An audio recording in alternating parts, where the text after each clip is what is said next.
Levons l'ancre de cet endroit maudit. Ce n'est pas à moi de décider quand mettre les voiles. C'est au capitaine. Et où est le capitaine?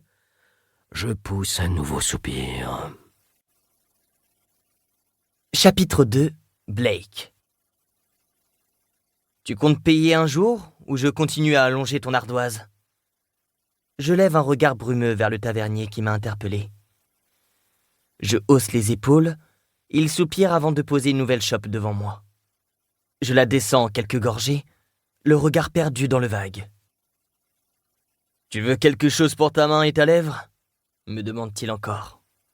Mes yeux se posent sur mes phalanges égratignées, couvertes de sang. Je sors d'une conversation animée, avec un gars qui m'a provoqué alors que je marchais vers l'entrée de la taverne. Il m'a bousculé. Peut-être que je lui suis rentré dedans, comme il l'a soutenu. Peut-être que c'est lui qui m'est rentré dedans. En tout cas, nous nous sommes battus et j'ai gagné. Je l'ai laissé inconscient entre les tonneaux du port. Quelqu'un le trouvera à l'aube d'ici à quelques heures. Moi, j'ai décidé de noyer mon chagrin dans l'alcool. Enfin, j'essaie. Peu importe le nombre de verres que je bois, peu importe l'état dans lequel je me mets, cela fait une semaine et je ne parviens pas à oublier. Le château, les ombres, Cali. Une semaine plus tôt. Je suis en plein cauchemar. Ce n'est pas possible.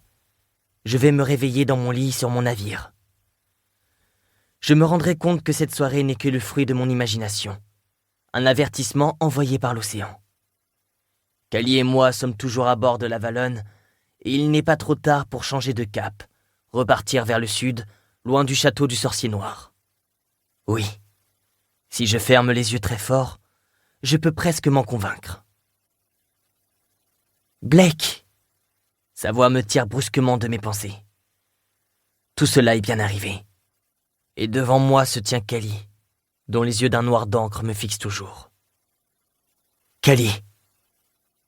Je franchis les derniers mètres qui nous séparent en grimaçant. J'esquisse un geste pour la prendre dans mes bras, mais elle se recule d'un bond. « Ne me touche pas! Les ombres !» Mon cœur tombe comme une pierre dans ma poitrine. « Calme-toi !»« Elles sont là, Blake. Je les sens. Les ombres sont en moi. » Je la fixe intensément, comme si cela pouvait changer quoi que ce soit. Ainsi, l'horrible soupçon qui s'était emparé de moi au moment où Cali avait commencé à réciter la formule était-il fondé? L'incantation donnée par son père permettait de le libérer des ombres, mais pas de les renvoyer d'où elles venaient. Les ombres ont besoin d'un ancrage physique, de quelqu'un sur Terre.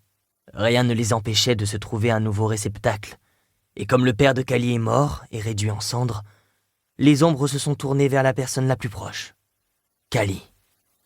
« Elles veulent prendre le contrôle, » continue-t-elle de gémir en se prenant la tête entre les mains.